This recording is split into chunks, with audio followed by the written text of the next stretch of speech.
Hey, friends, welcome back to the Big Talk Podcast. I'm your host, Tricia Brouk, founder of the Big Talk Academy, award winning director, producer, and author. And this is episode 551.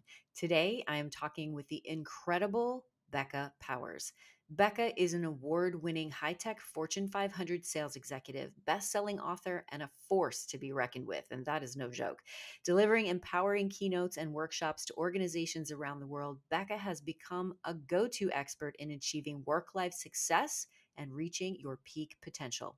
Becca discovered the secret sauce to success and happiness, and now she's on a mission to show high achievers, dream chasers, and organizations how to create a life and career they absolutely love. She has a certification in shadow beliefs and trauma awareness, and she's even a certified Kundalini yoga teacher. Becca is the queen of blending holistic modalities into her programs, bringing a whole new level of badassery to the table. All right, everybody, let's do this. Becca, I am so excited to welcome you to the Big Talk podcast. How are you today? I am doing great. I'm even better that I'm here, Tricia. Oh my goodness. I'm so excited about this conversation for many reasons. First, you're a total rock star. You are also a podcaster, and I had the privilege of being on your show a couple of weeks ago. And you are also a graduate of the Big Talk Academy. So I'm so excited to have this conversation, to give our audience a chance to get to know you, because I know you very well and how fantastic you are and what an incredible speaker you are. And Thank so you. I'd love for you, you're welcome. I would love for you to take our audience back in time. Give us a little context about who you are, where you came from, and what brought you to this point in time with me today. That sounds great. So, I want to focus on what brought me to Tricia because I think I'm very passionate about leaders becoming thought leaders and using their voice and their message and their story to elevate others. So, this is my journey. I have been in Fortune 500 sales for 20 years. And in one of my leadership positions, I ended up in extreme burnout to the point that I came home from work one day, didn't have the emotional presence to greet my children at the same level of enthusiasm that they greeted me with.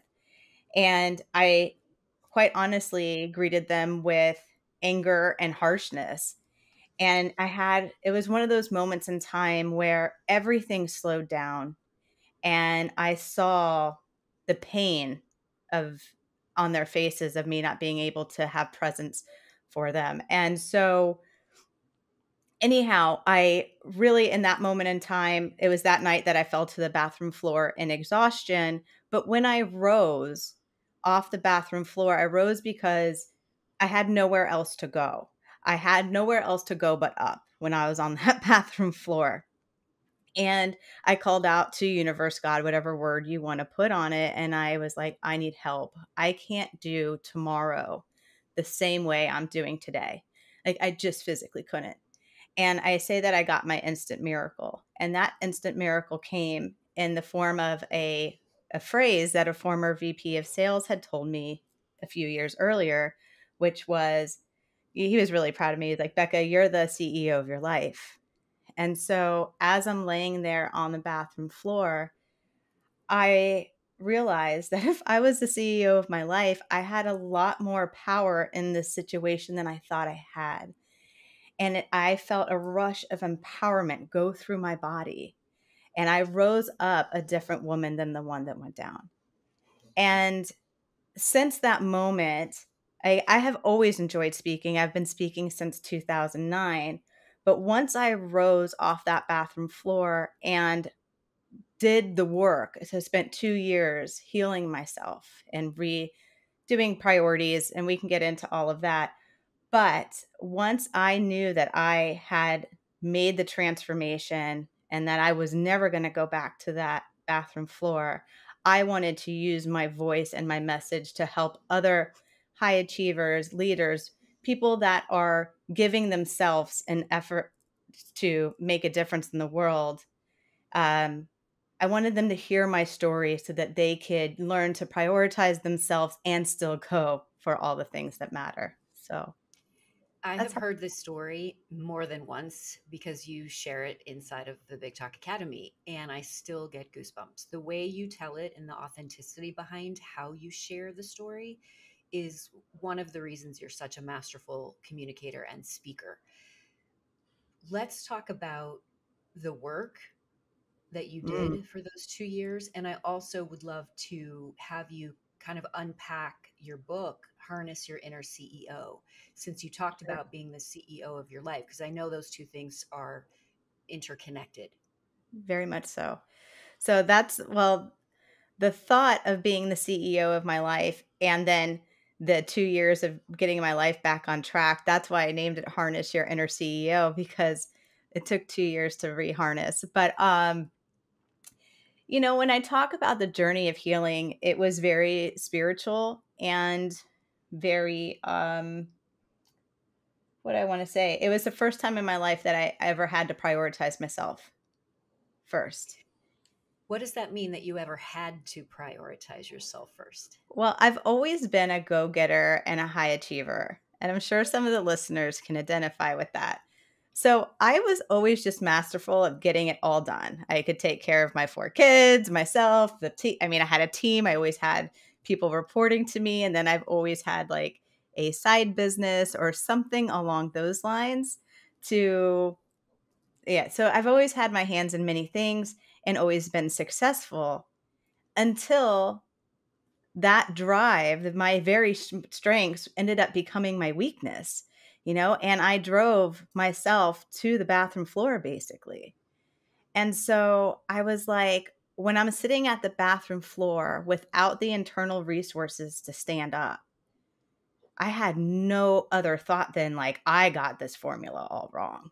Like, Mm, how can I I know I'm meant for massive impact. I know that I'm here to make a difference in the world, but how can I do all those things from a place of wholeness instead of emptiness? that's beautiful. And when you think about wholeness and emptiness, did you even know that you were empty at that moment? Or No. it literally took you down and you realized, oh, I got nothing left? Bingo. Yeah. Okay. For everyone who's listening who is even on the road to becoming empty, let this be your warning, let this be your declaration. Let this conversation with Becca help you not get to a point where you are empty and on the bathroom floor. I really want everyone to hear this because as women, we do all of it. Yes. And I think that it's really important that if you get to a place where you are starting to feel your tank empty out and you're not refilling it, you can't take care of your family. You can't take care of your community. You can't take care of your work. And you certainly are going to not be able to take care of yourself. So I'd love for you to share with us, Becca, a little bit about the work. You used the Yes. language, the work, and The it work. is work. Yeah. Tell us more about So that. the very first thing that I did on accident, but now I definitely teach, was boundaries. I Oh, went in, I mean, think about this. I was just on the bathroom floor. 12 hours later, I'm back at work. And I thank goodness I had that intervention, right? And I felt empowered, but I still was empty. I was exhausted. And I get pulled into the office and I was a yes person. Like that's how I really established my career. I would take on projects. I love learning new things. So some of the people pleasing side is also just my spirit. I love new. I love trying new things, but I definitely had a side of people pleaser in that too. So the next day I get brought into the office in a good way, like, hey, we have another project. Would you like to take lead? And I wanted to say yes. However, I knew I didn't have the resources for it inside. And so I had to say no. And in my head, I'm panicking. I'm like, am I going to get fired? Am I going to get written up? I've never said no before. And in that moment, I'm a leader too. So I'm like always very resourceful. So I was like, hey, I'm going to be honest, I can't take this project on, but this more junior person can, and she's looking to develop. So maybe we give it to her. So in my healing journey, I learned very immediately that boundaries were a necessity, but also instead of passing on something, you can pass it on. And then I actually elevated myself to mentor status. And that was, I know it's just one moment in time, but just that first no gave me more time, space, and energy. And it was more of those combined on each other that really helped me heal. And there's a whole bunch of other stuff, but I'll pause there because that was a big one. That's amazing. I love that you just highlighted the compound effect of no, the compound effect of saying no. Let's let that wash over you, listener. The compound effect of saying no, and also you attached solutions to boundaries. And that's Yes. something so many people forget to do. It's like if I say no or I create boundaries, it's going to separate me from the entire project, from the community, from the person. But the reality is when you create your personal boundaries and you solve the problem by handing them something else, then you create this, like you said, this mentorship or this relationship where now you don't have to say yes anymore because you've become a resource to the Yes. person who's asking something from you. That's so beautiful and powerful. I love that you learned Yeah, I that and have the put that together. goosebumps as you said that back to me because especially when I work with a lot of powerful women and you would be and I know you do too, and I was so shocked that there were so many of me's out there that aren't using boundaries as a strength. They're just yesing themselves into exhaustion. And so I love that you said the compound effect of no, because that was really a huge element of my healing. That's beautiful. And I think that if you're listening to this and you're starting to feel that overwhelmed, or if we've touched on something that you're experiencing currently, give yourself permission to think about what it is you need to say no to today in order to start filling up your tank. Let's move into the the next step that you embarked on inside of the work. So Yeah. boundaries was first. The next one would be I call it the power of and. I was, we, especially as women, but everyone wears different metaphysical hats, right? I'm a mom, I was a leader, I'm still Becca, I'm also a yogi. Like I have all these different hats that I wear. And what I found is I was compartmentalizing myself. And that in itself I recognized was a source of extreme exhaustion for me. I wasn't a whole person. I was all these different people. And I had made a decision that I was just going to be myself. And that meant that I was a leader at the same time. I was a mom at the same time. I was a spiritual badass at the same time. I was capable of being all those things and going, and being a six-figure earner. There's just conflicting in those four things that I mentioned. There's even just conflicting messages that happen at work. Especially I've been in corporate business for 20 years, so it's much different now than it was. But if I'm reflecting back to this moment, it's 2016. Times are just starting to change. I can't tell you how many times I had to call friends, people like other extended family to go pick up my kids if I got the call they were sick. Getting fired or written up was a real thing that happened. So, but in this moment of like reclaiming myself, I was like, no, if my kids are sick and I'm going to be a mom and I'm going to tell my leadership team that's going to be a priority and I'm going to come back tomorrow, I'm going to kick ass and it's going to be fine. Or the same thing, like I do when I'm home, try to not take on work. But I also was like, I'm also a leader. I'm also a salesperson. And if I have to take a 7 o'clock call, I'm going to do it, but I'm going to communicate it. And as I just started giving that's why I called it the power of and, because as I started giving myself permission to be all those things at the same time, I got more time, space, and energy back. Isn't that surprising, right? When you ask for what you want and you use your voice. And that's part of what we talk about on this show is when did you find your voice? It sounds like the power of and was really a big part of you using your voice. Yes. Yes. Yeah, I got the goosebumps as you said that to me too, because it really was. And using the and as I the the coolest thing is when you start to embody some of these traits, just like how we talked about boundaries.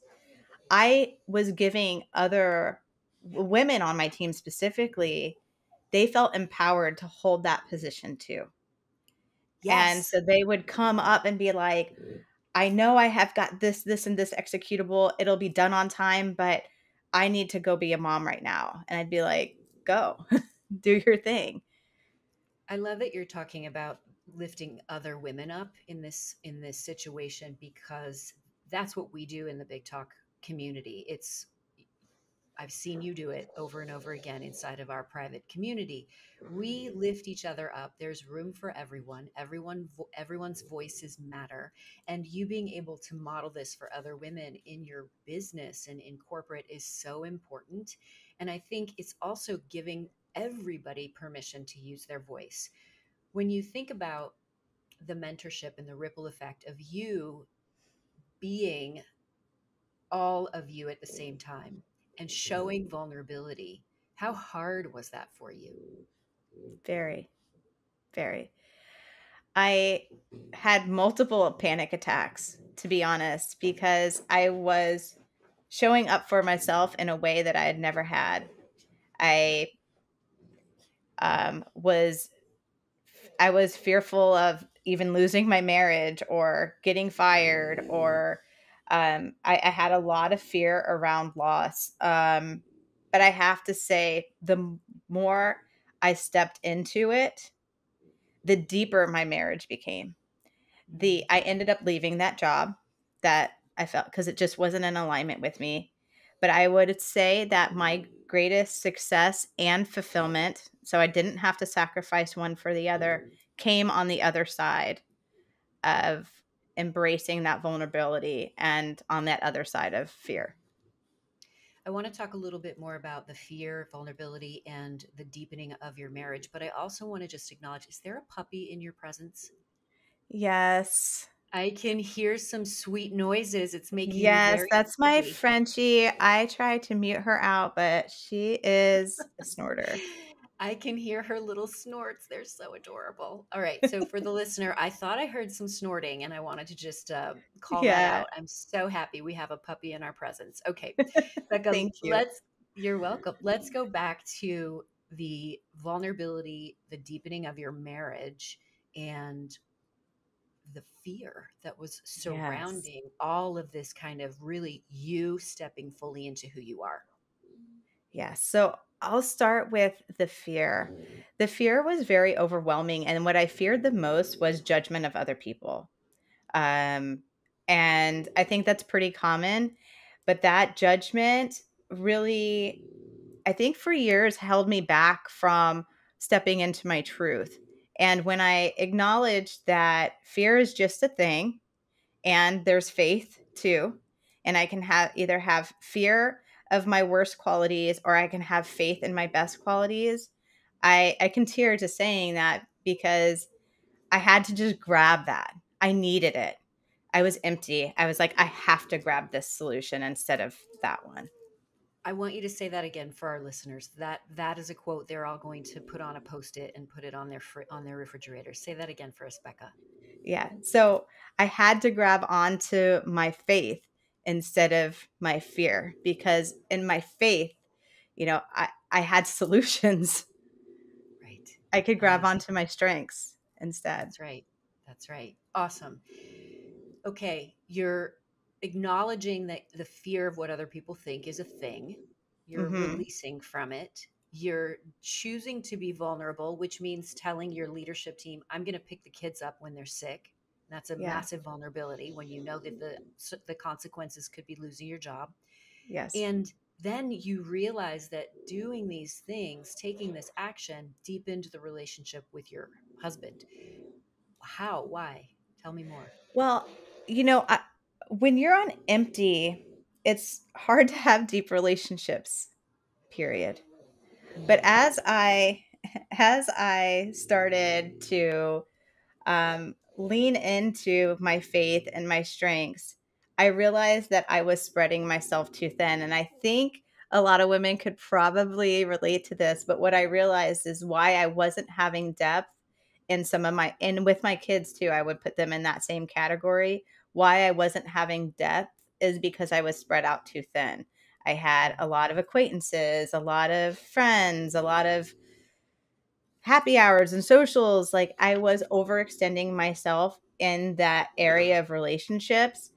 And when I was able to pull back, um, again, I got more time, space, and energy. Those are, I would say, is the biggest benefit that I got was more time, space, and energy.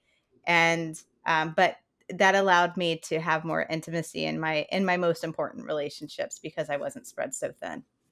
That's amazing. I have never considered time, space, and energy creating more intimacy, but it makes perfect sense Yeah, for it did. sure. Hmm. When so you started with boundaries, moved into the power of and. What would the next kind of conscious choice you would make? It was permission to prioritize myself. Mm, And I've always been a very spiritual person. And so I don't know if this will make sense for all the listeners, but I always kind of had, I had my priorities all messed up, but I had like God, universe maybe first, sometimes work first, but those two were probably at the top, then my family, then everyone else's needs and demands, and then I was at the bottom. And so when I got first, had to put in some boundaries, and then the power of and. But then during a healing journey, you're going to get really reflective, right? Because you don't want to go back to where you were, and you kind of want to figure out where you want to go, even though you might not have the clarity. So in this space of reflection, I was like, "Oh my gosh, I am I even on the priority list? Did I make it?" And I'm like, "I don't think I did." So it was a really big internal effort to move myself to the top and even put the universe below me. And this is the part that really helped me in my healing, but is mind blowing to some people. But as I'm like doing my journaling and I'm going through this process of reorganizing myself, I realized I talk a lot about being a mom, but I realized that my relationship with Source is like I am the child, and they're, I can think of them kind of like, that parental figure. And I would never want my children to prioritize me above them, right? I would want them to prioritize themselves and then come to me and say, "Mom, how can you support me?" Like these are my goals.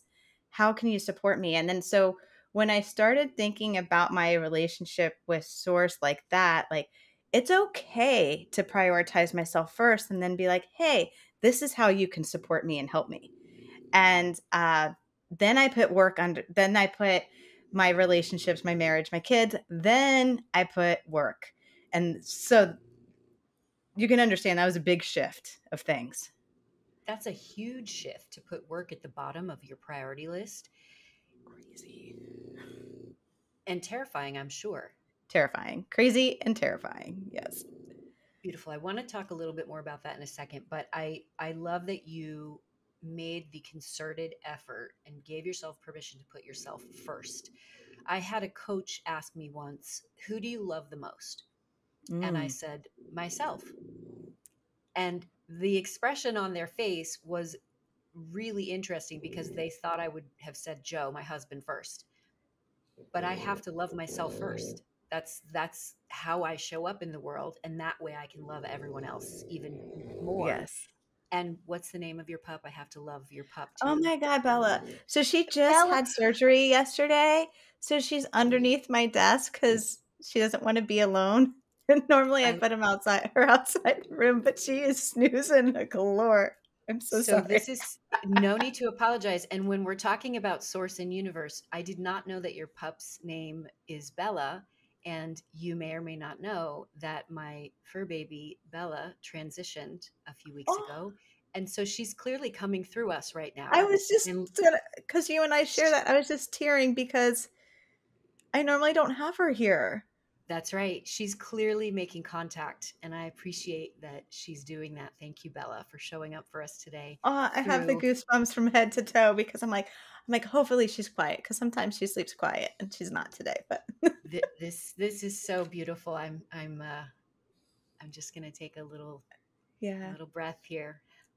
That's incredible. And I'm not surprised because you are very connected to source as well. And so here we are trans having this transmission together inside and Yes. outside of source. Yes. Amazing. All right. Touching on this beautiful kind of recipe, if you will, for healing, which is boundaries, the power of and permission. Is there anything else that you could add to that? And I know your book, the Harness Your Inner CEO, and we'll put the link to this in the show notes so people can go deeper. But is there anything else that you could share with our listeners about this really, really conscious choice to live differently? Yeah. I would say passion. Mm, I was doing a lot of things because I did like them, but maybe I didn't love them.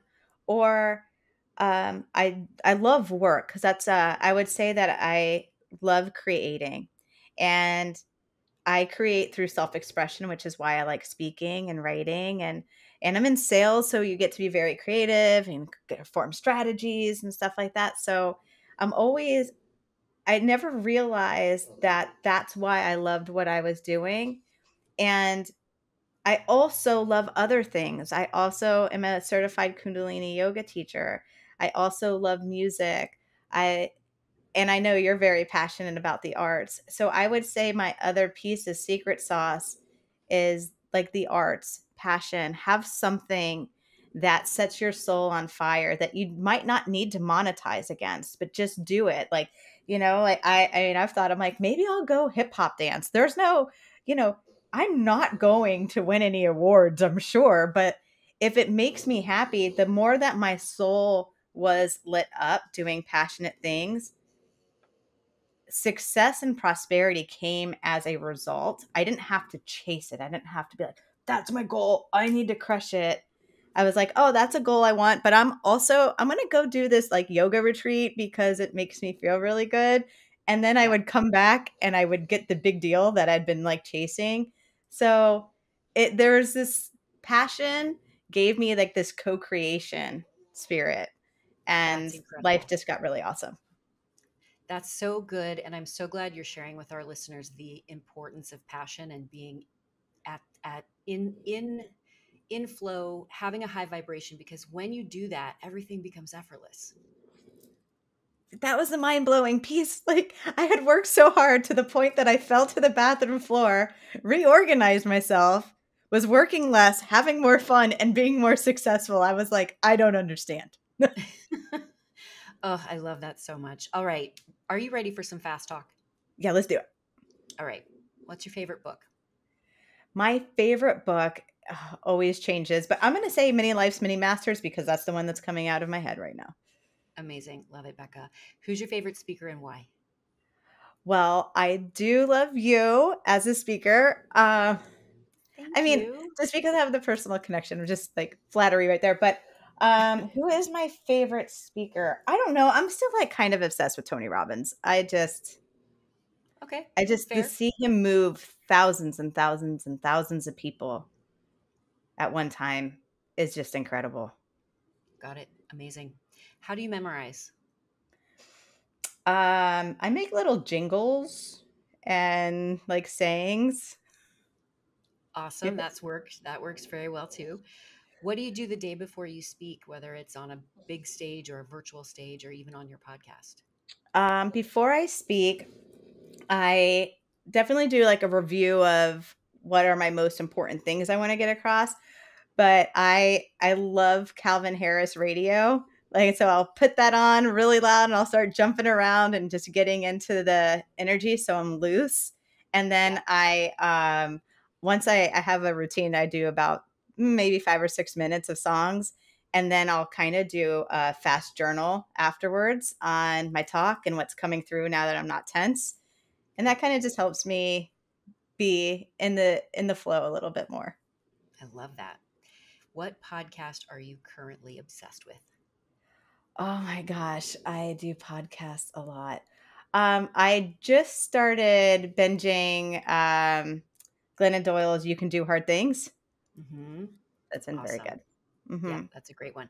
We're going to put all of this in the show notes, everybody. What I'd love to do is first thank you for spending this time with me, Becca. It's always a pleasure to be in your presence.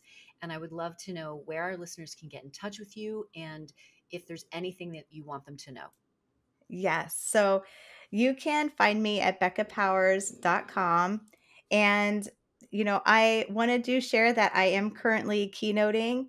And so if any of the listeners have a corporate engagement or a conference where you're looking for a speaker on any of the things that we talked about, I would love to have a conversation with you, and you can get to us at beccapowers.com as well. Amazing. So We'll put your contact information in the show notes as well. And trust me, Becca is an incredible, masterful speaker. You definitely want thank to you. hire her for your events. For those of you who are listening, thank you so much for showing up today and for spending time with us. And if you love this podcast interview, definitely share it with your friends, like and review. And if you have any questions, hit me up on Instagram. And if you're watching this on the YouTube channel, be sure to subscribe and hit the notification bell so that we give you all of the latest videos. I appreciate you. And remember, everyone, your voice matters. Big love.